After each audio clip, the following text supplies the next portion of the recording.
Sobat Leader, kita berjumpa kembali. Kali ini masih tetap dari Menara Kartika Chandra, Jakarta. Saya punya teman yang mirip dengan Stephen Hawking, seorang ahli apa ya? Fisika, ya kan? Anda bisa langsung saya perkenalkan, Dr. Desvian Bandasya. Selamat datang, Bung Desvian. Selamat datang, Pak Freddy Ndolu. Ya, jadi Bandasya itu saya langsung bilang pasti dari Bandar Lampung, bener jadinya. Bener ya? Benar. Saya tuh lihat profil Mas Desvian ini dan kita sama di satu grup ya, grup WA yang saya lihat pemikirannya, akhirnya saya tertarik ajak ngobrol di sini. Terutama dari sisi pendidikannya, sosiologinya, sejarahnya, filsafatnya terutama. Seorang profilnya juga kita lihat wakil rektor, seorang pendidik ya utama ya, pendidik, wakil rektor Muhammadiyah UHAMKA ya. Ya, Kan Muhammadiyah itu ada beberapa, ada Ahmad Dahlan, ada 176 176 ya. perguruan tingginya. Muhammadiyah itu yang saya pahami itu radikal apa lebih ke radikal? Oh benar ya. Orang intelektual tapi lebih ke radikal katanya. Eh, di Muhammadiyah itu spektrumnya ada yang kesannya ya, sebenarnya kesan. Kesan. Ada yang terlalu ke kanan, ada yang terlalu ke kiri, ada juga yang di tengah. Tetapi saya kira platform berpikirnya secara substansif itu di tengah. Di tengah. Karena memang dia mengusung ajaran-ajaran tengahan. Dalam istilah Al-Quran itu wasatiyah. Dan dia ingin mengembangkan gagasan tentang masyarakat tengahan. Masyarakat tengahan itu masyarakat moderat gitu. Maka yang diusung oleh Ahmad Dahlan sejak pendiriannya adalah pendidikan, rumah sakit dan panti, untuk merealisasikan gagasan tentang gerakan welas asih. Gerakan welas asih itu gerakan cinta kasih yang banyak pengamat-pengamat Barat itu menyebut kompatibel dengan gerakan-gerakan Calvinisme, cinta kasih. Cirinya adalah orang-orang yang ada di situ hidup dalam kebersahajaan, bekerja keras, mengedepankan kepentingan-kepentingan sosial kemasyarakatan. Makanya kalau Muhammadiyah kan kalau bicara teologi, teologinya teologi Al-Ma'un. Iya. Jadi katanya ini kan kesan saya mengamati saja bahwa kayak UIN tuh lebih kayak liberal gitu ya kan. Kalau Muhammadiyah kayak radikal, nah ada kelompok lagi kalau kampus ya. UI itu malah lebih radikal katanya. Tapi itu mungkin bicara 10-20 tahun yang lalu. Saya dengar sekarang sudah mencair semua, lebih nasionalis semua. Kenapa mereka berubah begitu ya cara berpikir? Di mana di lebih ke nasional. Sekarang kan tidak lagi ada kelihatan skat lagi, mana radikal kelompok kayak misalnya kelompok UIN kampus ya, UI itu anggap kampus radikal, lebih Islamnya lebih radikal, padahal itu nasional. Saya kira perubahan dunia pada 20 tahun terakhir ini sangat besar sekali. Dampaknya bagi kehidupan masyarakat Indonesia termasuk dunia kampus. Tahun-tahun 80-an di UI itu misalnya tumbuh dan berkembang kelompok-kelompok tarbiyah. Tarbiyah yang itu sebenarnya dikategorikan oleh banyak pihak sebagai model dari perkembangan Islam keras lah di Timur Tengah. lalu kemudian dia muncul di Indonesia. Di Indonesia muncul disebabkan karena politik Orde Baru itu tertutup. Jadi orang mencari kanalisasi, termasuk gerakan-gerakan Islam. Mereka mungkin tidak cocok dengan mainstream gerakan Islam di Indonesia yang diwakili oleh dua kepentingan besar, Muhammadiyah dan NU. Nah, muncullah mereka di sana. Nah, lalu sekitar menjelang akhir-akhir 90-an, mereka mengalami proses kelahiran dalam bentuk politik yang melahirkan Partai Keadilan. Nah, Partai Keadilan itu begitu. Partai Keadilan itu pada awalnya tidak menerima Pancasila. Tetapi dialektika politik Indonesia mendorong mereka harus menerima itu pada akhirnya. Lalu mereka berganti baju menjadi Partai Keadilan Sejahtera. Jadi nggak kelihatan Islamnya lagi. Maka kemudian hampir semua elemen masyarakat Indonesia seiring dengan proses demokratisasi itu bisa memahami dan menerima pandangan-pandangan kebangsaan semua pihak. Saya belajar politik Islam di UI ketika ambil S3 itu. Baru pertama kali saya belajar bagaimana dari turunan dari Nabi Muhammad sampai ke bawah itu bagaimana pertempuran. Dan saya memaknainya, dialektikanya luar biasa ya. Itu menemukan sesuatu yang sempurna itu mereka terus ya kan. Jadi itu terjadi bukan benturan yang hanya ngomong, bertempur sampai. Jadi kalau partai-partai belum bertempur itu belum apa-apa sebenarnya. Di dalam Islam itu, tapi akhirnya kayak di Indonesia, mereka bisa menerima Pancasila itu juga sesuatu bagi saya. Ini kan negara mayoritas Islam, ya kan? Iya. Di kepala orang pasti negara Islam dulu kan muncul 3, apakah Pancasila, apakah Islam, atau kerajaan, ya kan awal-awal ya. Tapi bisanya pengaruh Soekarno kan Muhammadiyah kan? Iya. Bisa menemukan dan diterima itu sampai saya hari ini belum dapat jawaban kok bisa gitu. Dunia juga kagum loh itu.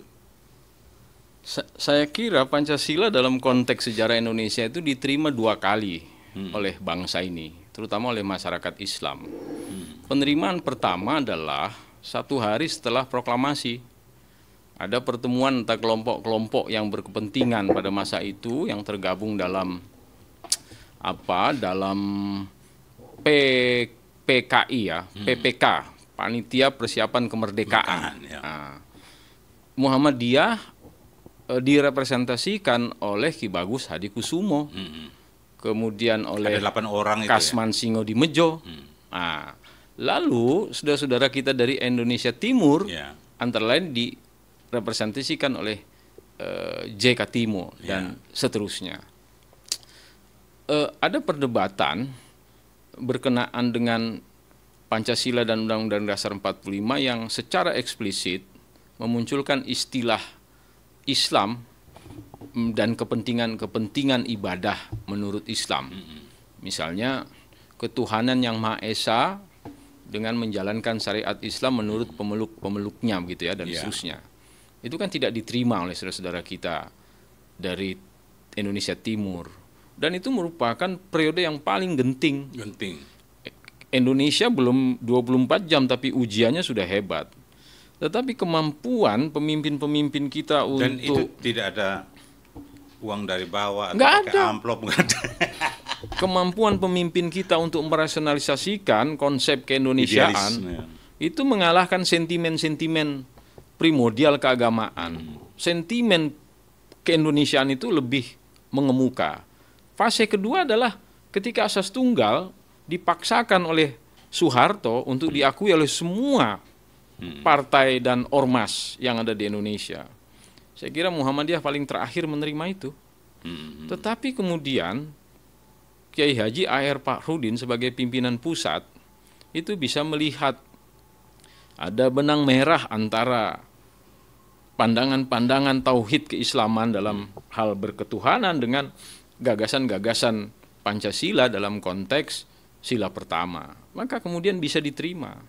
Nah, 2 momen itu sebenarnya sudah memberikan ujian dan gambaran betapa Pancasila itu selesai bagi bangsa ini. Orang nggak lagi berdebat itu poin saya itu. pernah baca sekilas tentang semacam shift of negotiation atau semacam satu model negosiasi yang sampai tingkat yang dipakai oleh FBI untuk menegosiasi teroris yang keras itu kan penyandra itu bagaimana mereka bisa menemukan titik temu gitu. Saya kira menemukan waktu itu Soekarno punya jitu bagaimana berhitungnya sampai mengeluarkan satu asas tunggal tapi diterima semua gitu kan. Dan akhirnya tanda tangan semua. Itu luar biasa ya. Apa karena dia itu Muhammadiyah, Soekarno itu?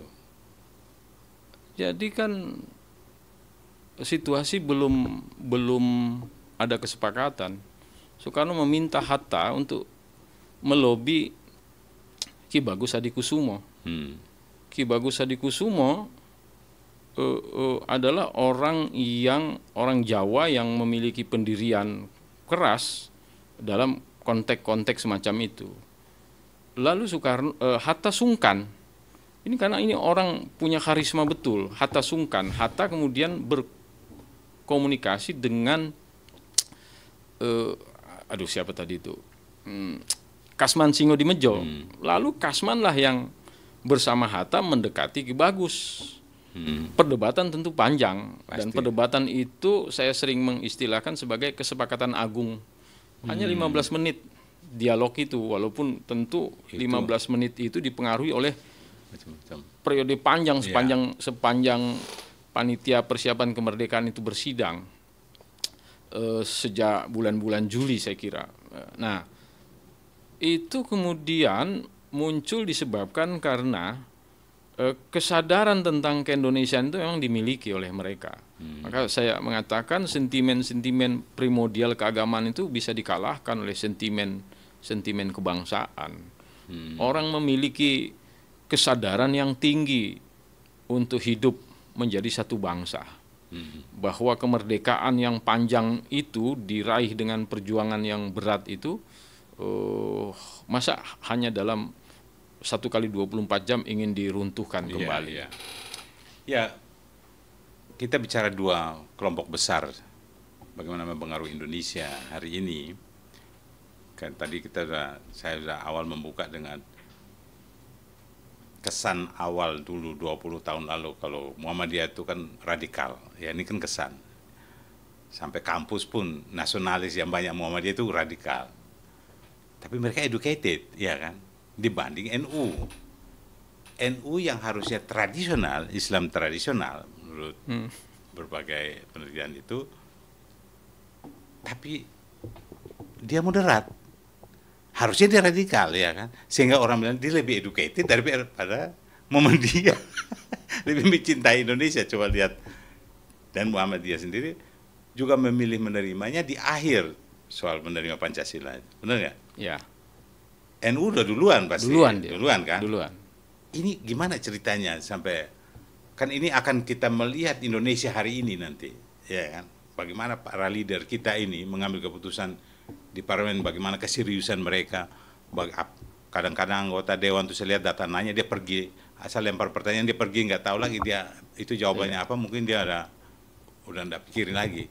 Tapi ini kita mikir Indonesia ini kita maju sebagai politisi harus firm, harus benar-benar totalitas. Begitu juga di institusi baik TNI, militer maupun di eksekutif, yudikatif, legislatif dan lain-lain. Saya kira dua perspektif yang menaungi Indonesia dari sisi keumatan itu NU dan Muhammadiyah. Orang memiliki hak untuk menilai bahwa Muhammadiyah itu cenderung lebih bersikap radikal dalam berbagai isu kebangsaan. Lalu orang juga boleh menilai NU itu cenderung lebih moderat. Nah, ini kan basisnya kan basis kebudayaan. NU dengan agamanya basisnya kebudayaan, Muhammadiyah dengan intelektualnya basisnya kebudayaan, budaya intelek. agama itu kan dalam beberapa terminologi kan disublimasi ke dalam ketaatan terhadap pimpinan, ketaatan terhadap pemimpin, ketaatan terhadap ulama dan seterusnya. Maka kemudian di NU praktis dia lebih mudah dalam tanda kutip untuk dibawa umatnya itu. Nah, di Muhammadiyah itu berkumpul kelompok-kelompok intelektual yang berpikir. Ada 10 orang, 10 bisa beda isi kepalanya. Jadi orang sepakat itu melalui proses yang argumentatif gitu. Ya. Nah, di situ lebih panjang dialog berlangsung. Lebih rasional ya. Ya, dialog yang berlangsung lebih panjang itu kadang-kadang memunculkan narasi, argumen yang agak kaku gitu kan. Nah, biasalah itu. Jadi perdebatan narasi itu lebih kuat ya. Lebih kuat dan lebih tinggi itu. Substansinya. Tetapi kalau kita melihat banyak sekali tokoh-tokoh Muhammadiyah sejak era-era Ahmad Dahlan itu bukan tipikal yang radikal karena dia bekerja sama dengan pemerintah kolonial Belanda. Dia tidak pernah melakukan perlawanan-perlawanan keras. Maka dia tidak mendirikan partai politik, dia mendirikan Muhammadiyah dengan instrumen utamanya pendidikan, dan pendidikannya dia kerjasamakan dengan pemerintah kolonial Belanda. Lalu tokoh Muhammadiyah yang fenomenal misalnya seperti Ki Bagus Hadikusumo itu juga melakukan kompromi untuk kepentingan bangsa melalui penerimaan terhadap Pancasila. 7 kata dalam Piagam Jakarta dalam Pancasila itu kemudian diubah. Dan kata-kata di dalam pembukaan Undang-Undang Dasar 45 itu diubah juga. Di dalam pasal 29 diubah juga. Lalu kemudian ada tokoh seperti A.R. Fakhrudin yang memimpin Muhammadiyah itu sampai 3 periode dan kemudian juga menerima asas tunggal Pancasila setelah melalui diskusi dan perdebatan yang panjang di dalam tubuh Muhammadiyah dan memperhatikan dinamika keindonesiaan di dalam menerima asas tunggal itu. Iya.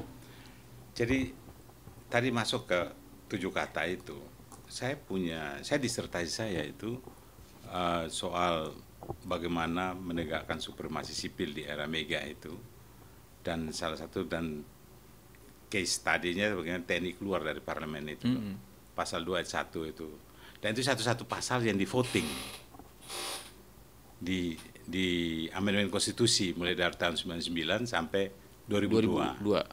Yang menarik di penghujung itu bulan Agustus itu jam menjelang akhir masa sidang itu terjadi kelompok Islam, partai Islam itu menyatu. Ada P3, PAN, bukan, PAN malah moderat, masuk di kelompok reformis, P3, kemudian PBB, Partai Bulan Bintang yang pimpinnya Yusril, kemudian ada Murba Pak. Nah, 3 kelompok ini mengusulkan amandemen pasal 29. Sampai mereka rapat dan demo, tekanan publik di mana-mana. Di jalan-jalan, di mana-mana, sampai kayak tekanan dari Ambon, waktu itu konflik, itu juga muncul. Bahwa mereka mendorong agar kembalikan 7 kata itu ke dalam undang-undang. TNI sendiri waktu itu, Edi Hartono panglimanya, mengusulkan kepada Presiden Megawati agar kembali ke Undang-Undang Dasar 45 dan TNI dukung. Padahal kan kalau bicara hierarkis, Mega ini panglima tertinggi. Kalau Edi Hartono itu kan panglima TNI. Tapi Mega tidak respon secara kenegaraan. Dia ke partai dan mereka bicara. Pramono Anung saya ingat waktu itu. Yang mereka menghargai, katanya menghargai sikap TNI, tapi tidak mendukung, tetap jalan terus reformasi amandemen konstitusi. Di situ titik poin. Nah, sementara TNI ini pasti punya alasan. Ini kalau sampai masuk 7 kata ini berubah, itu dari Indonesia Timur banyak udah minta mau melepaskan diri dari Indonesia. Jadi konfliknya begitu tegang, kan banyak. Tapi itu penelitian saya di disertasi itu. Saya rencana mau bikin, sudah siapkan bukunya, tapi nanti kalau ini Mas Davian mesti itu. Nah, pada saat itu, pas pembukaan sidang, itu kan harus ada juru bicara fraksi-fraksi itu. Pidato, mereka mundur. Ya, tidak menyuarakan itu. Tidak menarik diri dari usulan amandemen perubahan pasal 29 itu. Pasal 29. Saya bilang, ini lobbynya luar biasa ini. Tapi pasti sudah ada kompromi yang apa? Ternyata saya temukan ini hebat di NUP, Muhammadiyah dan sebagainya, kelompok-kelompok partai. Karena saya bikin kelas-kelas mereka itu ada kelompok reformis, kelompok status quo, kelompok Islam. Dan yang menarik adalah pasal 2 ayat 1 yang TNI harus di situ selama bersemayam di politik, itu harus mereka dorong untuk diamandemen. Dan harus, karena tidak ada titik kompromi, voting. Satu-satunya pasal itu voting. Kenapa, pertanyaan saya itu, kenapa mereka bisa mundur ya? Partai Islam itu mundur padahal itu kesempatan mereka bisa ngetes bagaimana voting itu bisa kemana gitu kan. Kan mayoritas Islam di parlemen, di MPR waktu itu. Menurut Anda gimana itu? Saya kira yang paling utama adalah mainstream dari berpikir elit dan umat Islam Indonesia itu spektrumnya atau bandulnya itu telah bergeser kepada wilayah tengahnya. Jadi pandangan-pandangan modern tentang bernegara sudah masuk ya. Sudah, ini sesuatu yang telah selesai dalam pikiran dan kesadaran mereka. Kalau toh masih ada 1-2 kelompok itu kecil saja. Saya tahu era-era itu ada kelompok-kelompok yang agak semangat untuk kembali kepada amandemen Undang-Undang Dasar, terutama pasal 29 tentang agama itu, misalnya PBB. Ya, karena di PBB itu ada beberapa tokoh yang pandangannya itu masih sangat bernuansa tokoh-tokoh Islam tahun 60 seperti Natsir dan lain sebagainya. Tapi Natsir sendiri di bagian akhir kehidupannya menyadari, terutama setelah tahun 80 dia menerima bahwa Pancasila itu memang pilihan terbaik bagi kehidupan masyarakat Indonesia yang religius itu. Maka kalau toh usulan untuk mengamandemen pasal 29 tidak pernah terjadi, itu disebabkan karena sentimen kebangsaan itu mengalahkan sentimen primordial keagamaan. Ya, itu sentimen itu mungkin yang saya pikir terjadi. Jadi sentimen visi bangsa kenegaraan ini yang mereka negarawan ya di sisi itu.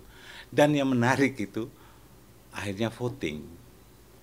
Ya. Ini harus keluar di pasal 21 itu. Artinya kalau semua anggota DPR ada dulu kan diangkat, sehingga di situ dipilih oleh rakyat atau ada yang diangkat, atau mempertahankan yang lama, artinya mesti ada yang diangkat.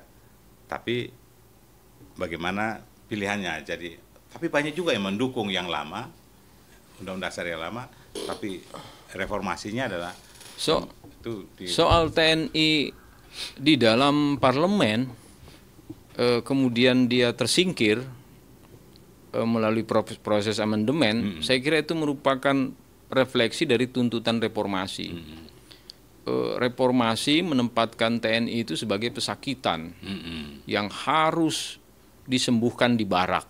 Dia harus kembali ke barak. Ya, itu. Kan demikian itu. Secara prinsip itu selesai. Itu. Apakah TNI rela? Tidak. Karena TNI itu harus melucuti kepentingannya sendiri. Privilege yang dia dapatkan itu harus dia lepaskan. Tetapi dia tidak bisa melawan tekanan publik. Reformasi itu kan sedemikian besar tekanannya. Lalu kemudian TNI kan harus merevisi cara pandangnya melalui buku putih yang dikeluarkan di era Pak Wiranto itu. Buku putih TNI yang menyebabkan TNI harus melakukan reposisi, meninggalkan bisnisnya dalam pengertian-pengertian di luar dirinya. Teritorial dan sebagainya. Nah, lalu dia kembali ke barak. Itu sesuatu yang tak terelakkan. Jadi tuntutan reformasi itu dan tuntutan semacam itu pada tahun-tahun 98, 99, 2000 sampai 2002 ketika proses amandemen dilakukan selama 4 kali itu merupakan arus besar pemikiran dan gerakan-gerakan reformasi di Indonesia. Nah, maka TNI nggak bisa menghindar dia. Nah, kalau kita lihat bahwa penyusupan di era-era sebelumnya, karena ideologi-ideologi yang menyusup seolah-olah TNI tidak berpolitik, tapi ada saja sipil tarik terus militer kembali ke sipil, arena ke politik. Ini kalau mereka ingat sebenarnya betapa kenapa itu sampai terjadi reformasi, harusnya itu nggak boleh lagi. Nggak boleh. Nggak boleh lagi. Tapi kenapa masih sampai hari ini kayak kemarin kita lihat Panglima TNI kan mengganti hanya 1 hari Pangkogap Wilham, anaknya Patri, Legend Kunto Ariwibowo, saya selang 1 hari langsung dirubah, ditarik, dan ini tidak pernah tradisi. Tapi saya melihat dari sisi lain, saya coba berpikir positif, Mas Daswian. Apakah ini supaya orang susah membaca, jadi kita nggak selalu linear aja berpikir, oh ini kalau dia begini dia akan begini, kayak begini. Bikin orang pusing itu kan. Kan Puspen kan bilang ini suatu biasa di dalam ini, dan itu tidak ada yang intervensi politik apapun di dalamnya. Problem besarnya adalah sipil gagal atau sekurang-kurangnya belum berhasil mengkonsolidasikan dirinya dalam kehidupan politik kebangsaan. Kalau tidak bisa disebut gagal ya belum berhasil. Lalu kemudian masyarakat kita cenderung mengalami proses militerisasi dalam kehidupan sipilnya. Coba bayangkan, semua partai memiliki apa yang disebut dengan angkatan semi militernya. PDIP punya, semua. PAN punya, ormas-ormas juga begitu. Gaya militer semua. NU punya Banser, Muhammadiyah punya apa? Punya apa istilahnya itu kalau di eksekutif juga banyak pemerintahan departemen yang punya. Lalu emblem-emblem. Lalu kemudian simbol-simbol militer itu digunakan di dalam kehidupan sipil kita. Orang berkendara itu harus pasang simbol militer di mobilnya bagian belakang. Militer itu seolah-olah memberikan rasa aman dalam kehidupan politik gitu loh. Padahal tidak demikian tentu. Seharusnya ya teori-teori demokrasi, realitas demokrasi itu sebenarnya tidak memberikan ruang begitu. Tetapi kegagalan sipil melakukan konsolidasi dalam kehidupan politiknya itu membuat mereka selalu menarik militer ke dalam politik, atau sekurang-kurangnya mantan petinggi militer itu ditarik ke dalam partai politik. Nah, itu salah satu problem partai politik kita selama ini. Tapi itu bukan berarti sipil gagal dan TNI harus masuk kan? Saya kira sekurang-kurangnya belum berhasil kalau tidak bisa disebut gagal.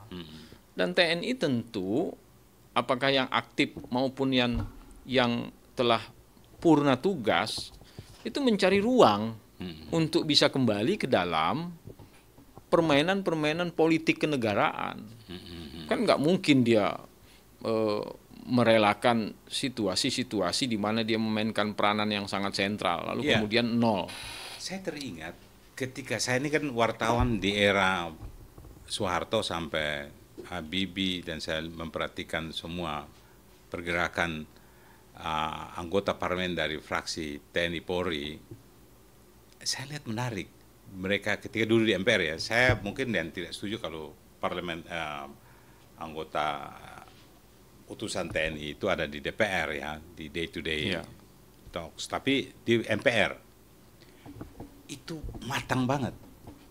Dan kelebihan mereka adalah mereka misalnya ada satu anggota fraksi yang bicara, mereka lihat aja, senyum aja itu dia udah ngerti maknanya. Itu simbol Pak Harto. Simbol Pak Harto. Dan itu Pak Harto senyum aja kayak Pak Beni dulu. Beni wartawan nggak pernah dekat, jauh aja dia pakai kacamata hitam dari jauh aja. Udah jauh semua tuh wartawan gitu kan. Jadi ada aura militer itu dan partai-partai fraksi. Kalau sekarang kan berantem nggak jelas di DPR itu. Kalau mereka bersidang itu kan kadang-kadang kita lihat ngomong apa, kadang-kadang nggak jelas ini, ya kan? Tapi waktu itu ada sopan santun dan karena mungkin TNI dididik untuk di situ sekaligus auranya itu memberi edukasi juga ketertiban gitu ya. Tentara itu kan institusi yang paling disiplin Pak, dimanapun. Lalu kedisiplinan dia diletakkan ke dalam sistem komando. Jadi kalau ada perintah ya jalan dia kan. Nah, Indonesia posisi tentara itu dibangun oleh Pak Harto secara genuine. Lalu simbolisasi Pak Harto itu kan melalui senyumnya, smiling general. Nah, jadi gestur militer di dalam parlemen itu, dalam tanda kutip itu menghegemoni dan mengintimidasi dalam tanda kutip. Jadi kalau tentara di dalam parlemen sudah berdaham ya semuanya diem kan begitu kan. Nah, itu di era Orde Baru, di era militer tentu di era reformasi tentu tidak demikian. Jadi wibawa militer di dalam demokrasi itu telah hilang, telah terlucuti. Kenapa? Karena militer di dalam parlemen pada sistem reformasi itu adalah militer yang telah purna, telah selesai. Tentu beda kapasitasnya. Lalu kemudian struktur politik kita, kepemimpinan nasional kita kan, walaupun Pak SBY dari militer misalnya, Pak SBY menjadi sangat demokratis di dalam mengelola kehidupan bernegara. Nah, itu diakui oleh banyak pihak. Kalau lihat pidato Pak Presiden Prabowo di beberapa kesempatan terakhir ini di hari pensiunan Purnawirawan TNI Polri itu dia menyinggung soal, dan di istana juga disinggung soal Undang-Undang Dasar 45 dan Pancasila. Tadi seperti dijelaskan sama Mas Daswian bahwa itu luar biasa, dia penekanan luar biasa hebatnya, tapi perjalanan ada terjadi deviasi oleh elit-elit. Saya mencatat apa maknanya. Nah, kemudian kita lihat bagaimana kiprahnya dalam perkembangannya ya. Ini mau kemana ini? Ini pernyataan Presiden tiba-tiba memunculkan bahwa Undang-Undang Dasar itu luar biasa, produk yang luar biasa, pembukaan Undang-Undang Dasar. Orang kan sampai ini mungkin udah nggak hafal. Kita dulu SMA kan mungkin suruh hafal ya. Iya. Hafal itu harus Pancasila, itu hafal di luar kepala, jadi nggak bisa ini. Nah, pertanyaan saya mungkin menggelitik, saya minta tolong dijelaskan. Kalau misalnya untuk mengawal, visi ini masuk visi bangsa ya, untuk mengawal ini perlu kekuatan. Disertasi saya pun penelitian waktu itu, Kompas terakhir meneliti bahwa publik, rakyat masih menghendaki TNI itu ada di MPR. Nah, ini kan 8 poin yang diusul oleh, kemudian 8 poin diusul oleh para pensiunan jenderal itu, salah satunya kan kembali ke Undang-Undang Dasar 45. Pertanyaannya ini kan bukan semudah itu kembali, tapi esensi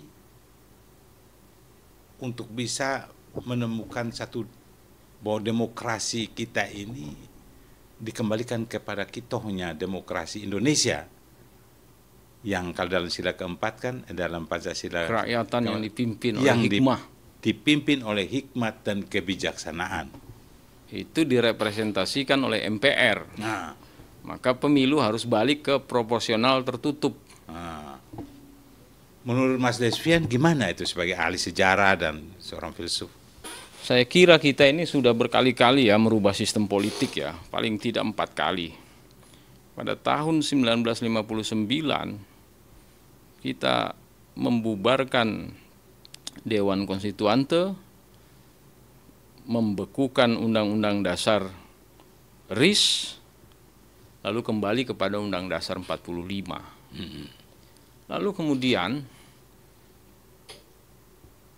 tahun-tahun 65-an kita merubah demokrasi kita yang liberal sebelumnya itu kepada demokrasi terpimpin tahun 57-59, masuk ke era terpimpin. Puncaknya adalah kegagalan kita melakukan konsolidasi. Meledaklah peristiwa 30 September. Lalu Pak Harto tampil. Pak Harto merubah gagasan tentang demokrasi itu menjadi demokrasi Pancasila.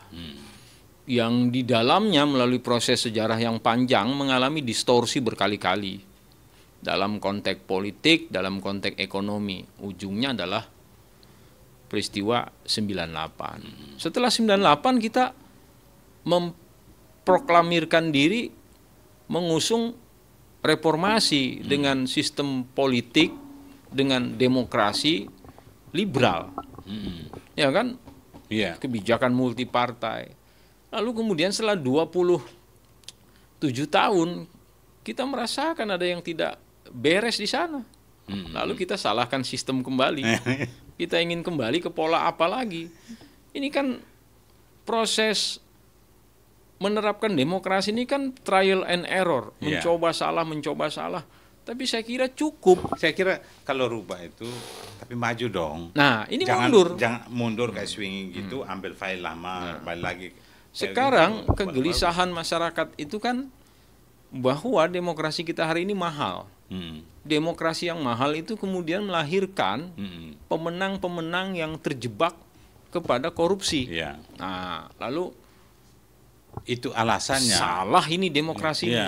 Maka kita harus kembali kepada sistem demokrasi pemilu proporsional tertutup.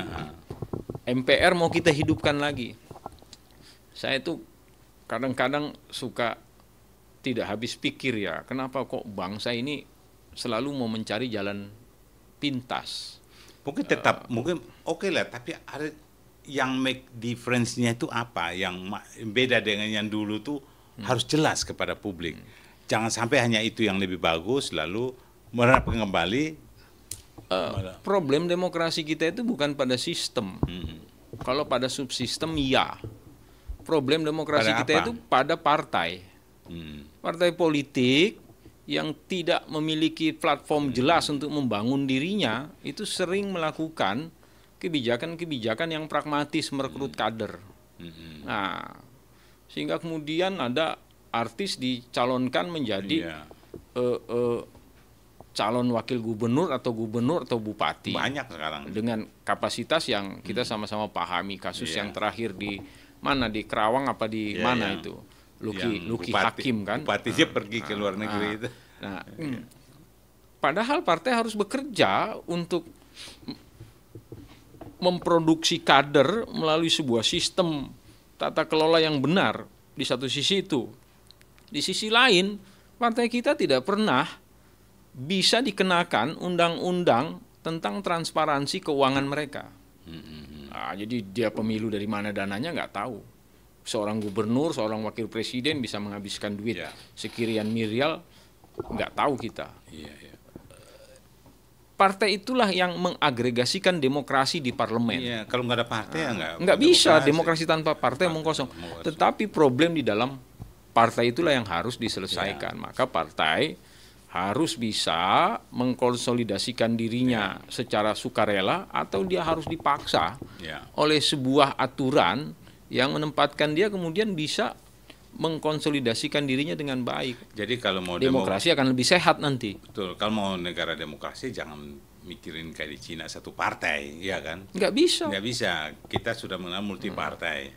Dan bagaimana supaya partai-partai ini berfungsi seperti yang diharapkan supaya mereka ikut mencerdaskan kehidupan bangsa. Yang kedua, Pak Freddy, yang kedua, kita itu harus menegaskan diri kita. Kita ini menganut sistem presidensial atau parlementer. Ini presidensial banci. Katanya ini sistemnya bukan katanya. Jadi Bukan presidensial, bukan parlementer. Presidensial yang dianut dengan multipartai itu membuka ruang terlalu lebar bagi transaksi politik di pemilu. Nah, padahal presidensial itu membutuhkan satu pola kepemimpinan dengan kabinet yang mantap. Transaksi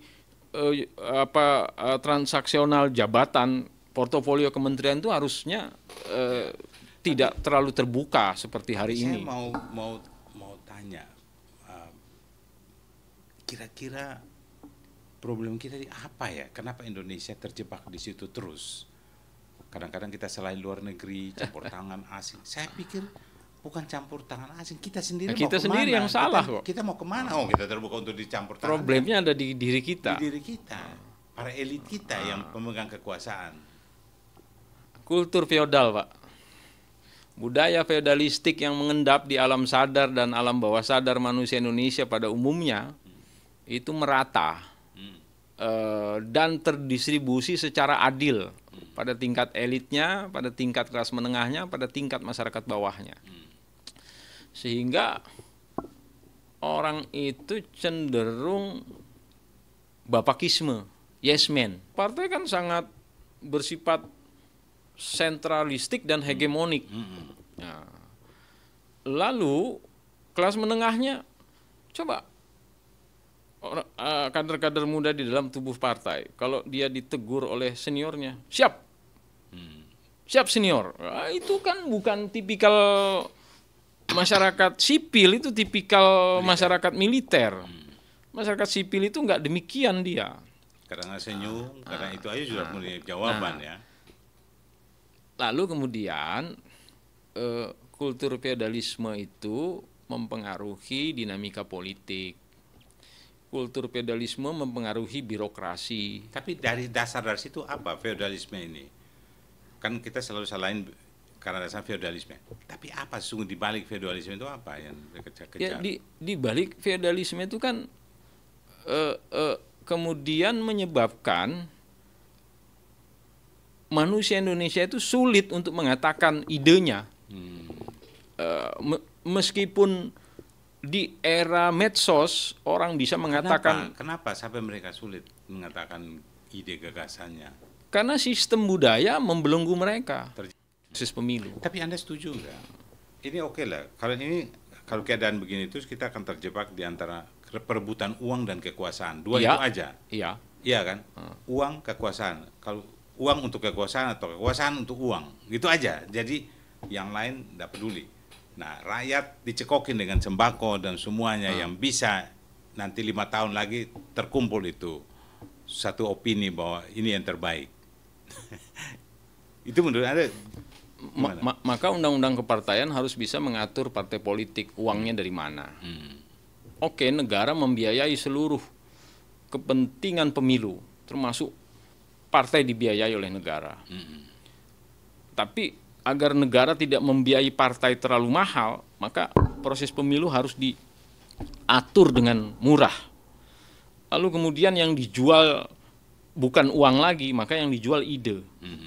Jadi orang-orang yang tidak punya kapasitas dalam proses pemilu, dia nggak usah mencalonkan dan jangan dicalonkan. Sistem recall itu tertutup tadi Anda sebut bahwa kayaknya perlu tertutup untuk partai itu merecall, memilih orang di dalam, bagaimana memilih kadernya untuk dilempar ke publik, tes etiknya sampai intelektualnya. Pada tingkat itu ya, semua harus dikelola oleh partai. Tetapi ketika dia sudah terpilih, partai nggak bisa menarik dia semaunya, nggak boleh.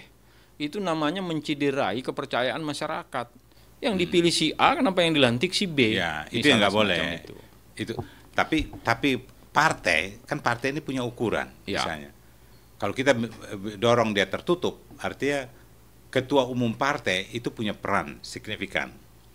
Nah ini juga informasi ini kan biasa, berarti dia mesti punya tim intelijen yang kuat.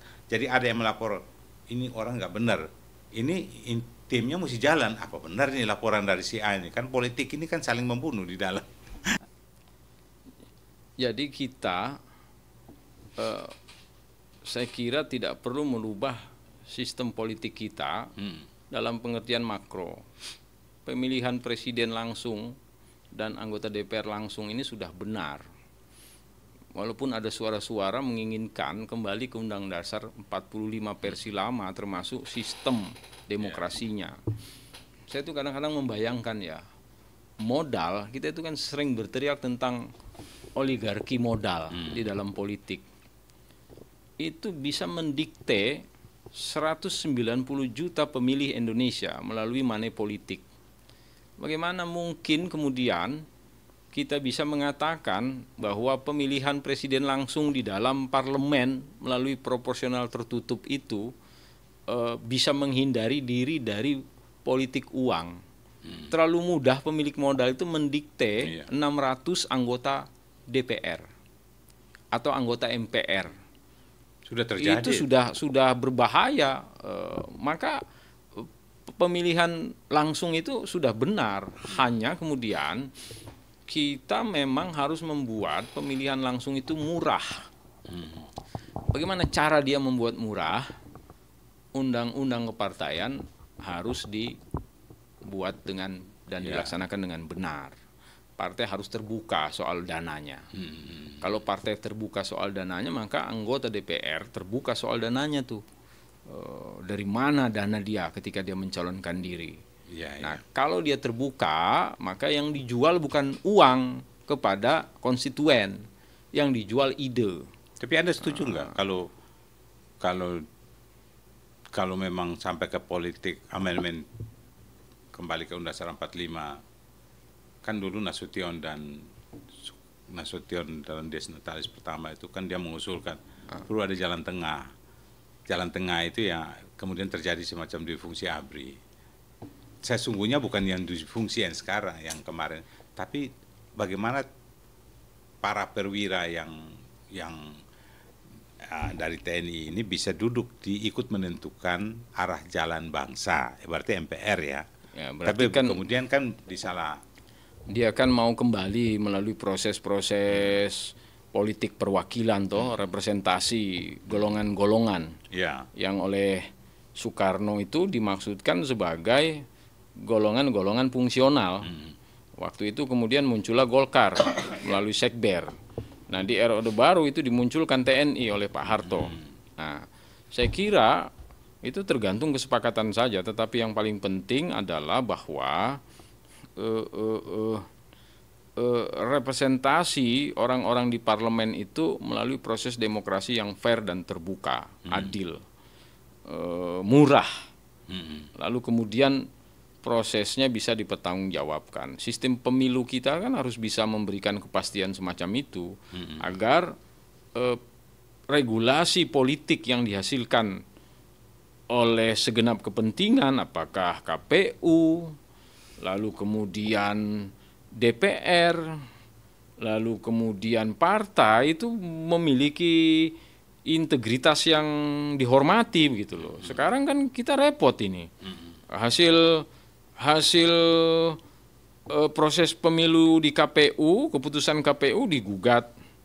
Keputusan MK digugat.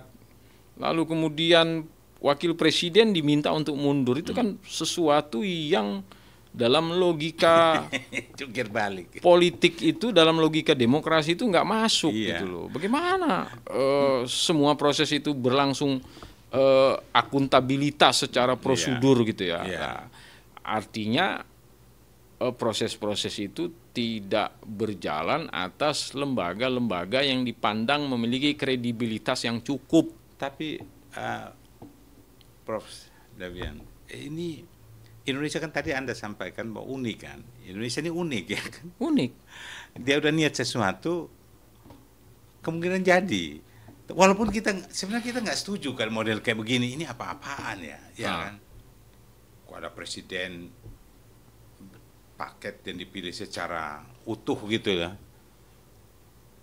Kenapa mesti satu aja yang disuruh mundur ya kan? Iya. Dari kelompok jenderal lagi, Panglima Pak Tri lagi ada di dalamnya. Saya dari sisi itu ini gimana? Memang yang mau bilang apa kalau sudah terpilih presiden mangkat ya wakil presiden yang jadi presiden. Itu kan Konsekuensi Anda, dan itu nggak boleh sembarangan milih gitu kan. Dulu kan tentara jaga kan, tentara kawal konstitusinya kan begitu. Harusnya 9 waktu pemilu sebelum itu MK usul, dia keluar dong, muncul. Ya. Dia muncul, kita menolak. Panglima kayak siapa? Nolak. Jadi siumannya telat. Ini kan merusak, akhirnya orang maki-maki publik, anak kecil. Aduh, saya sampai kasihan ya. Saya tidak ingin mengkritik pikiran-pikiran para tokoh purnawirawan TNI itu ya. Saya kira mereka punya niat baik, saya tidak menolak itu.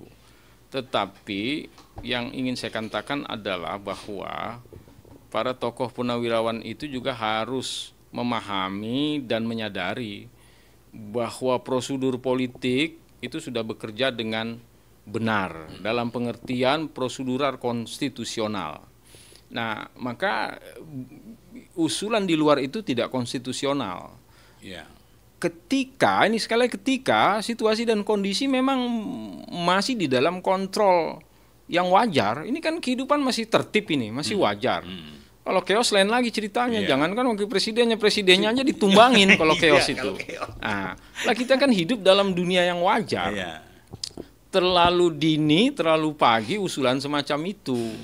Nah, kalau masyarakat sipil sudah bergerak lebih dari setengah, saya kira bolehlah itu dimunculkan. Dan ingat nggak petisi 50 dulu? Ya. Saya sampai bilang begini, Pak Davian.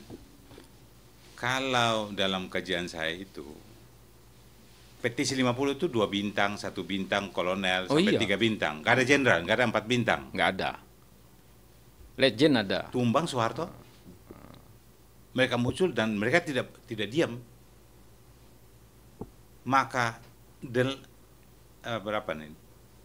Para jenderal, ini panglima, mantan kasat, panglima, kasal dan sebagainya. Iya. Bahkan wakil presiden mantan ada dalam panglima. Kalau tidak tumbang, wapres atau apapun ada keputusan yang besar, kasihan. Ini nama besar loh. Jadi resiko artinya mereka sudah angkat bendera ini. Mungkin mereka punya latar belakang masalah yang ini harus cepat dicegah. Tapi bagaimana yang tadi disampaikan Mas Davian supaya mekanisme konstitusinya jalan? Dalam kisah 98, saya kira petisi 50 tidak memainkan peran. Karena petisi 50 itu praktis sudah selesai. Pada pemilu 1992 udah nggak terlalu dominan lagi, sekitar 80 sampai 80 akhir dia masih dominan. Isu-isu politik Indonesia digaungkan oleh petisi 50. Tapi politik 98 itu kan aktor-aktornya sudah baru. Ada kelompok-kelompok mahasiswa, ada kelompok-kelompok kelas menengah, ada elit. Orang boleh tidak suka dengan tampilnya ketokohan Amin Rais dalam pemilu, tapi dia punya kontribusi besar. Kemudian reformasi itu bisa terjadi gitu loh. Nah, lalu juga ada tokoh seperti Gus Dur, Megawati, Sri Sultan, itu kan relatif baru. Relatif baru, dia sudah terpisah jaraknya dengan kelompok petisi 50. Petisi 50 sudah selesai, orang-orang tua semua di tahun 98 itu. Nah, perubahan-perubahan itu tentu inkonstitusional kalau melihat bagaimana Pak Harto mundur. Tetapi kemudian dalam politik kan realitas itu menjadi konstitusional. Sesuatu yang terjadi itu menjadi benar gitu loh. Sesuatu yang belum terjadi itu tidak benar. Nah, itu yang mau saya katakan. Kalau para jenderal mengatakan Gibran harus diturunkan, nah, itu inkonstitusional. Tapi kalau situasi sudah mengerucut kepada chaos, itu konstitusional saja. Artinya kalau sudah terjadi dia benar. Politik itu kan, kebenaran politik itu kan realitas, sesuatu yang terjadi. Karena tergantung gimana civil society menyikapinya. Dan mahasiswa mereka itu. Dan kalau sementara kekuatan ini makin lama dia makin ada kelompoknya. Kan orang bilang kan, kalau kita semua kasat mata semua lihat bahwa naiknya Gibran itu kan ada campur tangan presiden, ada Jokowi, ada pamannya, itu jelas, itu fakta. Yang sangat disayangkan harusnya waktu itu bereaksinya waktu itu. Tapi nggak ada yang bereaksi. Nah, sampai hari ini seolah Jokowi ini masih berada tetap memainkan perannya itu. Nah, kan ini sulit tapi kan tidak bisa dibuktikan secara hukum atau apa gitu. Ya orang jalan kemana-mana kan. Tapi ini hebat, ini tingkat ininya tinggi sekali. Hebat memang. Jadi kan kalau kita bicara hasil pemilu itu kan semua legal prosedural. Iya, legal prosedural. Ada yang menggugat tentang batas usia, itu prosedural. Keputusan MK itu keputusan legal, nggak bisa digugat. Ibarat orang kentut itu, kita nyium kecurangan tapi kita nggak tahu siapa yang curang, siapa yang kentut itu kan. Nah, ya seperti itulah. Nah, maka kemudian yang paling benar itu adalah ya situasi ini dikawal saja. Kelompok-kelompok civil society itu tugasnya memang mengawal. Kalau timingnya tidak tepat, dia nggak bisa direkayasa, Pak. Semua butuh waktu. Dan civil society juga, Pak, itu bukan karena para jenderal mantan purnawirawan ini muncul lalu mereka dukung. Tidak serta-merta. Mereka punya kajian tersendiri. Jadi tidak bisa bilang, wah ini tiba-tiba muncul demo dari civil society atau ini lalu ini didukung oleh para, enggak juga. Tapi kelak mereka tiba-tiba bertemu di satu titik. Itu dia terjadi dengan secara organik gitu kan. Apalagi kalau kita melihat indikator-indikator lain, perkembangan ke arah chaos itu masih jauh. Ekonomi masih relatif stabil. Rupiah terkendali, harga minyak masih terkendali, inflasi sangat moderat di bawah 4%. Era Pak Harto inflasi itu sampai 800%. Maka jatuh Pak Harto itu. Bunga bank 70%. Lalu kemudian rupiah terpuruk sampai 500%. Karena rupiah 2.300, Pak, 2.200. Melonjak ke 17.000. Iya. Memang kita sekarang ini relatif stabil. Hanya apa sih yang kira-kira supaya bangsa ini, karena kalau kita bermain, walaupun unik, kita punya banyak sekali akal untuk membuat orang bingung, ya kan? Iya. Tapi kalau dunia, orang dari luar itu biasanya lihat dengan mudah siapa yang kalau lihat keadaan Indonesia begini, kan kayak lihat dari luar tuh lebih mudah. Siapa yang kita dekatin nih, ya kan? Pecahnya Syria dan sebagainya itu kan proksi semua kan itu. Bagaimana tidak usah banyak fraksi, satu aja yang oposisi itu dibiayai dari luar, ya kan, oleh satu negara besar, sudah jatuh itu pemerintahan.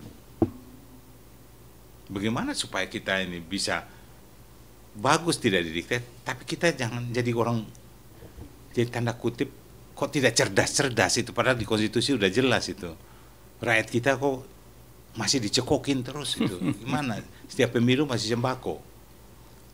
Secara sosiologis ini gimana nih supaya kita bisa cerdas ini? Ya kan tingkat kemiskinan masih tinggi, Pak.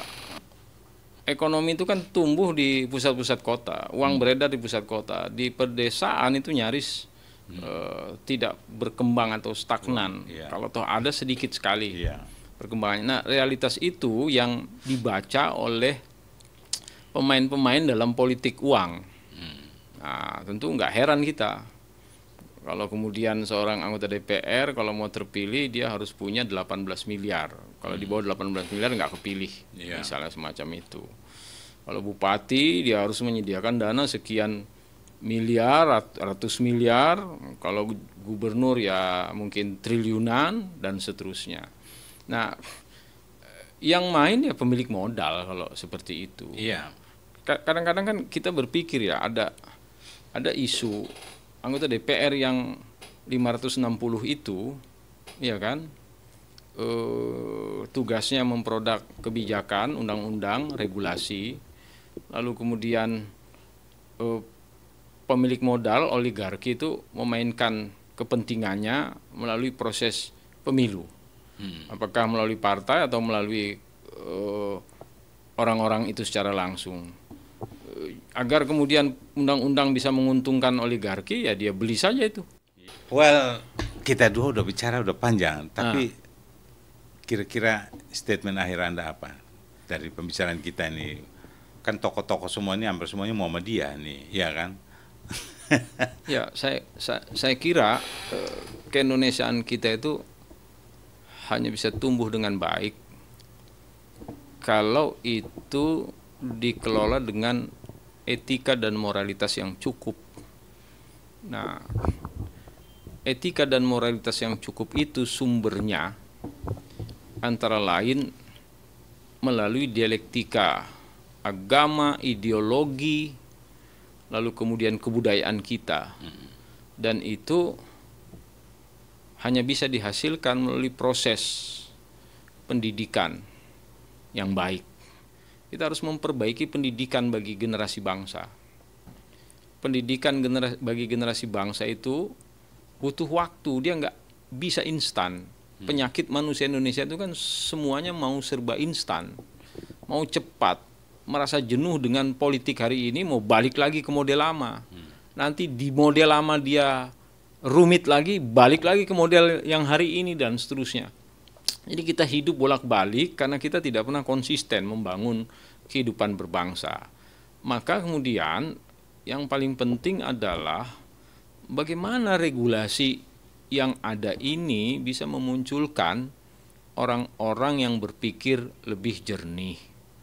Orang-orang yang berpikir lebih jernih itu bukan simsalabim, itu melalui proses. Jadi kalau bagi saya, bagaimana membangun tatanan kehidupan berbangsa yang lebih baik, itu prosesnya panjang, tidak cepat. Amerika bisa membangun negara melalui civil war. 2 abad dia membangun negaranya, dia menjadi negara yang baik. Dia memiliki tokoh-tokoh bangsa founding fathers yang banyak. Ada George Washington, ada Thomas Jefferson, ada Queen Adam. Di era modern mereka ada orang seperti Franklin Delano Roosevelt dan seterusnya. Indonesia makin ke sini memang makin kesulitan mencari tokoh bangsa. Negara besar dengan defisit negarawan. Nah, itu kan problem sekali. Nah, kita butuh leader. Nah, kita butuh leader, tetapi bagaimana leader dimunculkan, kita nggak punya keterampilan untuk itu. Tengoklah dunia pendidikan. Pak Prabowo jangan main-main dengan dunia pendidikan. Bidang lain boleh dia cut anggarannya tuh. Pendidikan jangan. Pendidikan, kesehatan itu penting. Karena generasi-generasi yang sehat, generasi-generasi yang terdidik itu adalah generasi-generasi yang bisa mengelola negeri ini di kemudian hari. Saya kira itu. Oke, terima kasih. Terima kasih Pak Freddy. Dulu. Sobat Leader, demikianlah. Hampir 1 jam ini kita ngobrol dengan Dr. Devian Bandarsyah. Semoga apa yang kita bicarakan hari ini bermanfaat untuk Anda. Yang baik Anda ambil, kalau yang nggak baik Anda buang saja. Dan saya Freddy dulu, sampai jumpa lagi.